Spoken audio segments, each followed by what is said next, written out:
Well, as I told the team just a little while ago, they've obviously been through a lot here the last couple weeks, and they've embraced everything that we've taught as a staff with open arms and been in with both feet. And I thought they made a huge step forward today in terms of grasping what we've been talking about for the last 14, 15 days. And be able to come in and weather some rough spots at times and still stay true to what we wanted to be and how we want to play. I thought we got some good contributions of, obviously the numbers show, but people off the bench that when times were guys were struggling, whether it be foul trouble or not playing in sync with how we wanted to play, we really had good contributions off the bench, and I think that helped.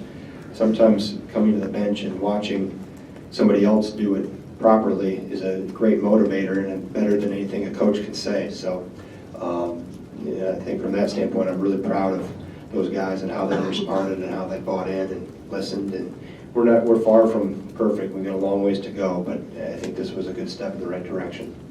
I think obviously with Zach, he's a part of, as I told the Big Ten Network when I did the on-camera thing after the game, we've had a lot of guys over the years that have resembled Zach Showalter in terms of how he plays, in terms of the tenacity, the effort, the toughness, the attitude he brings every day in practice. He's always, you see him going flying around the floor and taking charges. I mean, he obviously goes 8 for 8 and doesn't miss a shot, but he was more active. He was on the glass, he was taking charges, he was diving on the floor, and he was everywhere. So that's how he is, and we've always had a few guys like that, and it has to remain our DNA.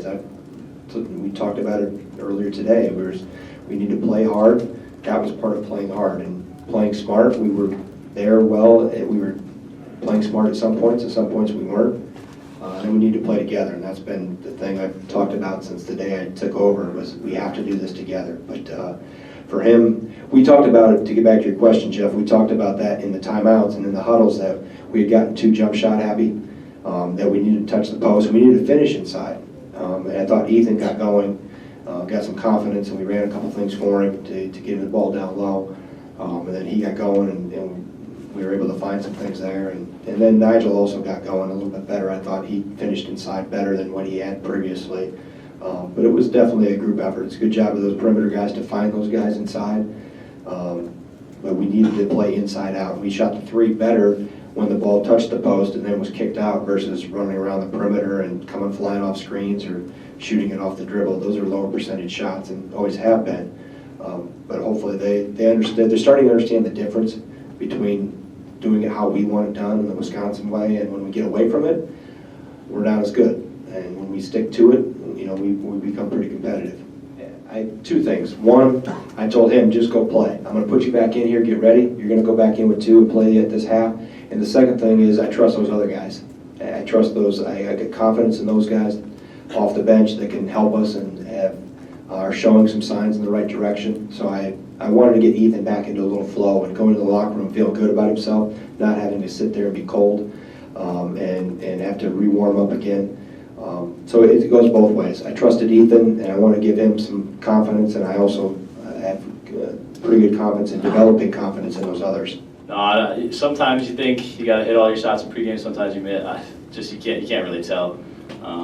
You got to hit that first one in the game, then kind of get that confidence going. And yeah, like I said, warm-ups, total different feel. You can make everyone and then come out and not hit a shot. But there's nothing that stuck out to me in warm-ups that was any different than any other game. Definitely. In our earlier games this year, there's been points where if Bronson and I weren't scoring, necessarily the majority of the points, we were kind of stagnant in our offense and not scoring. And now we've come to the point, and I guess what better time than now to start in Big Ten for Bronson and I to not, really impact offensively, and for the other guys to pick us up, especially show his perfect game today. But when you see things like that, it's definitely good for the team's confidence and then individual for the players as well. Not really. I don't think I've ever hit every shot I took from the field. Yeah, if I just get in that rhythm, I believe in getting hot. I truly believe in that. You get a confidence, and I think I had that tonight. Well, what was it in particular that for you that had you? Just hit a couple shots. I had a lot of good looks. I don't think I had really too many contested threes that I took. Everything I shot was pretty much there. You don't want to force anything when you start to feel hot. So I kept that in the back of my mind and just let the game come to me and kept playing.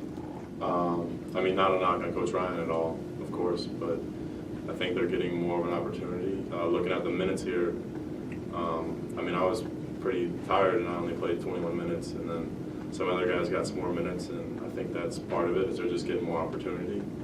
But other than that, I mean, we have guys that are capable to come off the bench and score and defend, but they're getting more of a chance now.